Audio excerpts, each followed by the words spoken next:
కేసీఆర్ మౌనం వెనుక మర్మం ఏంటి? ఏం లేదు, లొట్టపీసు ఏముంటుంది మర్మం? శాతం అయితే లేదు, వస్తున్నాడు, అంతకంటే ఇంకేం మర్మం ఉన్నది?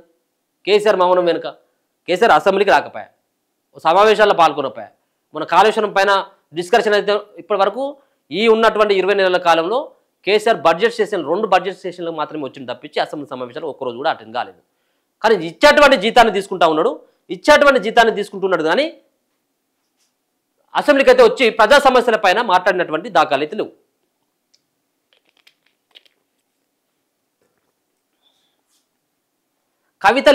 కవిత లేఖ లీక్ దగ్గర నుంచి సస్పెన్షన్ వరకు స్పందించని బీఆర్ఎస్ చీఫ్ అట. ఏమి మాట్లాడకుండానే డైరెక్ట్ సస్పెన్షన్ వేటు. గులాబీ బాస్ మనసులో ఏముందోనన్న అయోమయంలో పార్టీ క్యాడర్. ముందే రియాక్ట్ అయి ఉంటే పరిస్థితి ఇంత దూరం వచ్చేది కాదన్న అభిప్రాయాలు. బిడ్డ మీద చర్యలు తీసుకునేలా తండ్రిపై సన్నిహితులే ఒత్తిడి తెచ్చారన్న వాదనలు. ఇక కవిత ప్రెస్ మీట్ టైంలో ఫామ్ హౌస్లో రౌండ్స్కు వెళ్ళిన కేసీఆర్ అట.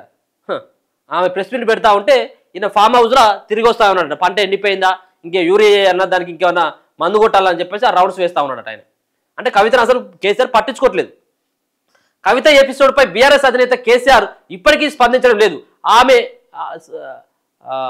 ఆమె హరీష్ రావు, సంతోష్ రావు పేర్లు చెప్పి మరీ డోస్ పెంచి తీవ్రమైన ఆరోపణలు చేసిన ఆయన మౌన ముద్రలోనే ఉండిపోయారు. వాళ్ళ పేర్లు బయట పెట్టిన వెంటనే కవితను పార్టీ నుంచి సస్పెండ్ చేయడము పార్టీలోని ఓ వర్గం నేతలను గందరగోళానికి గురి చేస్తుందనే చర్చ జరుగుతున్నది. అసలు కేసీఆర్ మనసులో ఏముందో తెలియక వాళ్ళంతా అయోమయంలో పడిపోతున్నారు. ఇక అసలు కేసీఆర్ కవిత రాసిన లేఖ లీక్ అయినప్పుడు ఆమె చేసిన వ్యాఖ్యలపై ఆనాడే ఆయన స్పందించుంటే బాగుండేదన్న అభిప్రాయాలు వ్యక్తమవుతున్నాయి. అప్పుడే కవితతో కేసీఆర్ మాట్లాడి ఉంటే పరిస్థితి ఇంత దూరం వచ్చేది కాదన్న చర్చ కూడా నడుస్తున్నది. కేసీఆర్ కాకపోయినా కనీసం కేటీఆర్ అయినా ముందే స్పందించి ఉండాల్సిందన్న అభిప్రాయాలు వినిపిస్తున్నాయి. కేటీఆర్ కూడా తన చెల్లితో రాఖీ కట్టించుకోకుండా పండుగ పూట దూరంగా బెంగళూరుకు వెళ్లడం పైన భిన్నాభిప్రాయాలు వ్యక్తమవుతున్నాయి. ఇప్పుడు ఏదో అంటారు కదా, ప్రేమ కడుపులో ఉండాలి, కడుపులో ప్రేమ ఉండాలి. ఒక మోటు సామెత ఏదో కడుపులో లేనిది ఏదో కౌగులించుకుంటూ వస్తుంది అన్నటువంటి ఒకటి ఉంటుంది అన్నట్టు. అంటే కడుపులో ప్రేమ లేనిది మనం ఎంత చేసినా ఏం లాభం? అయితే కేసీఆర్కు ఎప్పుడైతే ఎన్నికల్లో ఓడిపోయిండో, సో ఎన్నికలలో ఓడిపోవడానికి ప్రధానమైనటువంటి కారణం దానికి కవితే అని చెప్పేసి కేసీఆర్ మనసులో బలంగా నాటకపోయింది. సో లిక్కర్ సంబంధించినటువంటి స్కామ్ సంబంధించినటువంటి అంశం ఒక పక్కన రాష్ట్రంలో కేసీఆర్ని ఓడగొట్టడానికి ప్రధానమైనటువంటి కారణం అయితే, రెండోది యావత్ దేశంలో అంటే దేశంలోనే చక్రం తిప్పాలని చెప్పేసి దేశంలో గుణాత్మకమైనటువంటి మార్పు తీసుకొస్తామని చెప్పేసి బీఆర్ఎస్ పార్టీ అంటే భారత రాష్ట్ర సమితి ఇక దేశవ్యాప్తంగా నేను రాజకీయాలు చేయబోతా ఉన్నాను, రేపు మనదే కేంద్రంలో ప్రధానమైనటువంటి భూమిక పోషించబోతా ఉన్నాను, అవసరమైందంటే నేనే ప్రధాని అయిపోతా అన్నటువంటి ధీమాతోటి టీఆర్ఎస్గా ఉన్నటువంటి పార్టీని బీఆర్ఎస్గా మార్చిండు. సో ఒక పక్కన పార్టీ ఓటమికి తెలంగాణ రాష్ట్రంలో కారకురాలైతే దేశవ్యాప్తంగా కేసీఆర్ పరువుని బజార్లో పెట్టినటువంటి వ్యక్తి కల్వకుంట్ల కవిత.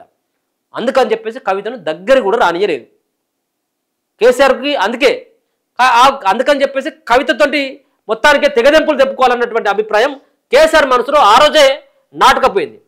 అంతేందుకు ఇక్కడ ఉన్నటువంటి ఈడీ అధికారులు తెలంగాణకు వచ్చి కవితను ఇక్కడి నుంచి ఢిల్లీకి తరలించుకొని వెళ్తూ ఉంటే కేసీఆర్ కనీసం చివరిగా ఒకసారి కవితను జైలుకి వెళ్తూ ఉంటే కనీసం చూడని కూడా చూడలేదు, జైలుకి పోయి చూడలేదు, జైలుకి తీసుకుపోతాన్ని కూడా చూడలేదు.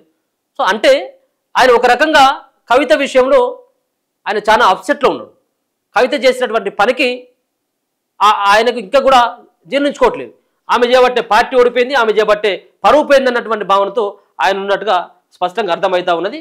ఇక వాస్తవానికి కవిత దయ్యాలు వ్యాఖ్యలు చేయడంతోనే కేసీఆర్ తనకు సన్నిహితుడైన దివికొండ దామోదరరావు, గండ్ర మోహన్ రావును రాయబారానికి పంపిల్లట. కానీ కేసీఆర్ తనతో మాట్లాడకుండా బయట వ్యక్తులు పంపడంతో వారి మాటలను ఆమె లెక్క చేయలేదు.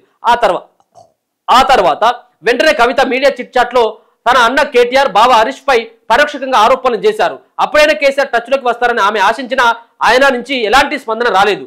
ఆ తర్వాత కేసీఆర్ అనేక సార్లు కేటీఆర్ హరీష్తో భేటీ అయ్యారు. కవితపై బహిరంగంగా ఎక్కడ విమర్శలు చేయవద్దని సూచన చేశారే తప్ప కనీసం వారిద్దరు వెళ్లి కవితను కలిసి మాట్లాడాలని సలహా ఇవ్వలేదని పార్టీ వర్గాలు చెబుతున్నాయి. కాళేశ్వరం జ్యుడిషియల్ కమిషన్ నోటీసులు ఇచ్చినప్పుడు విచారణకు వెళ్తున్న సమయంలో కవిత ఫామ్ హౌస్ కు వెళ్లిన కేసీఆర్ ఆమెను పట్టించుకోలేదు, కనీసం ఆమె వైపు కూడా కన్నెత్తి చూడలేదు. కానీ కేసీఆర్ కాకపోయినా కనీసం పార్టీ వర్కింగ్ ప్రెసిడెంట్ గా కేటీఆర్ అయినా తనను పిలిచి మాట్లాడి ఉంటే బాగుండేదని బహిరంగంగానే కవిత తన ఆవేదనను చెప్పుకున్నారు. ఒత్తిడి తెస్తున్నారా? కవిత విషయంలో చర్యలు తీసుకునేలా కేసీఆర్ పై సొంత కుటుంబ సభ్యులు ఒత్తిడి తెచ్చారన్న వాదనలు పార్టీలో వినిపిస్తున్నాయి. కవితను బుజ్జగించి వారిని దారికి తెచ్చుకోవాల్సిన వారే ఆ పని చేయకుండా తమ అనుచరులతో సోషల్ మీడియా వేదికగా రెచ్చగొట్టారని ఈ క్రమంలోనే సోమవారం కవిత ప్రెస్ మీట్ పెట్టి సంచలన వ్యాఖ్యలు చేశారంటున్నారు. తాము అనుకున్నట్లుగా కవిత మాట్లాడడంతో దీనికి సాకుగా చూపి కేసీఆర్ కు ఆమెపై కోపం పెరిగేలా రెచ్చగొట్టారని ఈ క్రమంలోనే ఆమెను పార్టీ నుంచి సస్పెండ్ చేశారన్న వాదన ఉంది. తన సొంత కూతురు పార్టీ ఎమ్మెల్సీ కూడా అయిన కవితను సస్పెండ్ చేస్తే పార్టీ కుదుపుకు లోనే అవుతుందని రాజకీయంగా దుమారం రేగుతుందని తెలిసి కూడా కేసీఆర్ బయటకు రాలేదు. కవితను ఎందుకు సస్పెండ్ చేస్తున్నామనే విషయాన్ని లీడర్లకు క్యాడర్కు చెప్పే ప్రయత్నం కూడా చేయలేదు. దీంతో క్యాడర్లో అయోమయం నెలకొన్నది. కేసీఆర్ మౌనం ఇప్పుడు అనేక అనుమానాలకు తావిస్తుంది. కవితను సస్పెండ్ చేయడం ఇష్టం లేనప్పటికీ కుటుంబ సభ్యుల ఒత్తిడి మేరకు ఆయన ఈ నిర్ణయం తీసుకున్నారా, లేదంటే పార్టీకి నష్టం జరుగుతుందని భావించే సస్పెండ్ చేశారా అనేది అంతు చిక్కడం లేదని పార్టీలో వర్గం అంటున్నారు. ఇక హరీష్ రావుపై కవిత తీవ్ర ఆరోపణలు చేసిన తర్వాత పార్టీలో పలువురు సీనియర్లు ఆమెకు కౌంటర్ గా మాట్లాడారు. పద్మా దేవేందర్ లాంటి వాళ్ళు తీవ్ర విమర్శలు చేశారు. ఇదంతా కేసీఆర్ కు తెలిసే జరుగుతున్నదా లేదా అనే అనుమానాలు వెల్లువవుతున్నాయి. కనీసం కవిత నుంచి వివరణ అయినా తీసుకొని చర్యలు తీసుకుంటే బాగుండేదని పార్టీ వర్గాలు చర్చించుకుంటున్నాయి. ఇప్పుడు కవిత ఆరోపణలు చేసింది మన అందరికీ తెలుసు. ఏమైనా ఆరోపణలు చేసింది కవిత? హరీష్ రావు పైన, సంతోష్ రావు పైన ప్రధానమైనటువంటి ఆరోపణలు చేసింది. ఇప్పుడు హరీష్ రావు, సంతోష్ రావు ఊరుకుంటాడా? ఇప్పుడు కావాల్సింది బిడ్డ కంటే ఎక్కువ అల్లుడు కావాలి. ఇప్పుడు పార్టీకి హరీష్ రావు యొక్క సేవలు ఇప్పుడు బీఆర్ఎస్ పార్టీకి చాలా అవసరం. కాబట్టి బిడ్డ పైన పర్వాలేదు కానీ హరీష్ ఉండాలన్నటువంటి దాంతోంటే కేసీఆర్ ఒక వ్యూహాత్మకమైనటువంటి నిర్ణయం తీసుకున్నాడు. దీంట్లో సశబేసాలు లేవు, భిన్నాభిప్రాయాలు లేవు. కేసీఆర్ ఒక క్లారిటీతోనే ఉన్నాడు. అయోమయంలో ఉన్నాడు. ఎవరో ఒత్తిడి తీసుకొస్తే చేసింది అనేది కాదు. కేసీఆర్కు కావాల్సింది హరీష్ రావు. హరీష్ రావు ఎందుకు కావాలి? హరీష్ రావుకి ఎంతో కొంత ప్రజల్లో ఇమేజ్ ఉందన్నటువంటి ఒక వార్త. రెండోది, ఒకవేళ కనుక హరీష్ రావు కనుక పార్టీ నుంచి బయటపోయినట్టయితుంటే కాళేశ్వరం సంబంధించిన అంశం ఏదైతే ఉన్నదో ఇప్పుడు హరీష్ రావు కనుక బయటకు వెళ్ళినట్టయితుంటే ఇప్పుడు కేసీఆర్ ఒక్కడు మాత్రం ఇరుక్కొని పోతాడు. కాబట్టి రెండు విధాలుగా పార్టీకి లబ్ధి కావాలన్నా, మరో పక్కన రేపు కేసీఆర్ జైలుకి వెళ్ళకూడదన్నా ఇప్పుడు కేసీఆర్ పార్టీలో హరీష్ రావు పార్టీలో ఉండడం ఇంపార్టెంట్. అది గ్రహించినటువంటి బిడ్డను అంత బిడ్డ పైన ఎవరికైనా ఏ తండ్రికైనా అపారమైనటువంటి ప్రేమ ఉంటుంది, అది కాదనట్లేదు. సో కానీ పార్టీ నుంచి అంటే హరీష్ రావు ఇప్పటికే ఒక షరతు పెట్టినట. ముఖ్యంగా నా పైన ఇన్ని విమర్శలు చేసిన తర్వాత నన్ను ఒక రకంగా ఒక దొంగగా చిత్రీకరించేటువంటి ప్రయత్నం చేసిన తర్వాత ఒకవేళ ఉంటేనేమో రేపటి వరకేమో బిడ్డను కనుక సస్పెండ్ చేయనట్టయితుంటే నేను రాజీనామా చేస్తా అని చెప్పేసి ఏదో హరీష్ రావు కేసీఆర్ దగ్గర చెప్పినట్టుగా తెలుస్తూ ఉంది. అందుకనే ఆ విధమైనటువంటి నిర్ణయం తీసుకున్నట్టుగా తెలుస్తూ ఉన్నది. సోషల్ మీడియా సైన్యమట. కవితను పార్టీ నుంచి సస్పెండ్ చేయడంతో బీఆర్ఎస్ సోషల్ మీడియాలో ఆమెపై విమర్శలు తీవ్రమయ్యాయి. కవిత ఉంటే ఎంత, పోతే ఎంత అనే స్థాయిలో పలువురు నేతలు విమర్శలు గుప్పిస్తున్నారు. ఆమె ఇంటి పేరు పైన కామెంట్లు తీవ్రమయ్యాయి. కల్వకుంట్ల కాదు దేవనపల్లి అంటూ పోస్టు చేయడం మొదలుపెట్టారు. లిక్కర్ స్కామ్ కు లింకు పెట్టి విమర్శలు చేస్తున్నారు. అయితే వారికి ధీటుగా బదిలిచ్చేందుకు కవిత కూడా సిద్ధమవుతున్నట్లు తెలుస్తుంది. ఈ మేరకు సోషల్ మీడియా టీమును పటిష్టం చేసుకునే పనిలో పడినట్లు చెబుతున్నారు.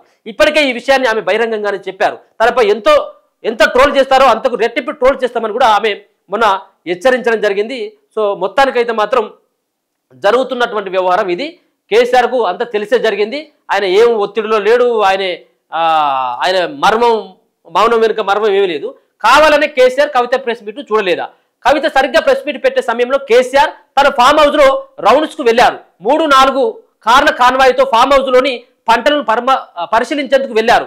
దాదాపు 1-2 గంటల పాటు ఫామ్ హౌస్ లో కలియ తిరిగి పంటలను పరిశీలించగా గోశాలకు వెళ్లి మళ్లీ ఫామ్ హౌస్ లోకి తన ఇంటికి వచ్చారు. కవిత చెప్పే మాటలు వినలేకే ఆమె ప్రెస్ మీట్లు స్కిప్ చేశారన్న వాదనలు వినిపిస్తున్నాయి. కేసీఆర్ ఫామ్ హౌస్ లో పంటల పరిశీలనకు వెళ్ళినప్పుడు కేటీఆర్, జగదీష్ రెడ్డి వంటి నేతలు అక్కడే ఉన్నారు. కవిత ప్రెస్ మీట్ అయిన తర్వాత సింగరేణి నాయకులు బీఆర్ఎస్ లో చేరిన కార్యక్రమంలో కేటీఆర్ మాట్లాడారు. కవిత అంశంపై మాట్లాడతారని అనుకున్నా ఆయన ఈ వ్యవహారంపై స్పందించలేదు. ఆ తర్వాత కవిత ఎపిసోడ్ పై కేసీఆర్, కేటీఆర్, జగదీష్ రెడ్డి మధ్య చర్చ జరిగిందని పార్టీ వర్గాలు చెబుతున్నాయి. ఇప్పటికే పార్టీ నుంచి సస్పెండ్ అయిన కవిత వ్యాఖ్యల వల్ల కలిగిన నష్టాన్ని ఎలా పూడ్చాలన్న దానిపై చర్చించారని అంటున్నారు. రాజకీయంగానే కవిత ఎపిసోడ్ మొదలైనా చివరికి కుటుంబం నుంచి ఆమె దూరం అయ్యే పరిస్థితి వచ్చిందని చెప్పేసి చెప్తా ఉన్నారు. సో కవిత యొక్క వ్యాఖ్యలు వినేందుకు కేసీఆర్ సిద్ధంగా లేడు. సో ఆ విధమైనటువంటి ప్రెస్ మీట్ పెట్టినప్పటికీ కూడా కొంత ఆయన ఎలాంటి టెన్షన్ లేకుండా పోతే పోనీ అన్నట్టుగానే ఆయన ఉన్నట్టుగా అర్థమవుతా ఉంది.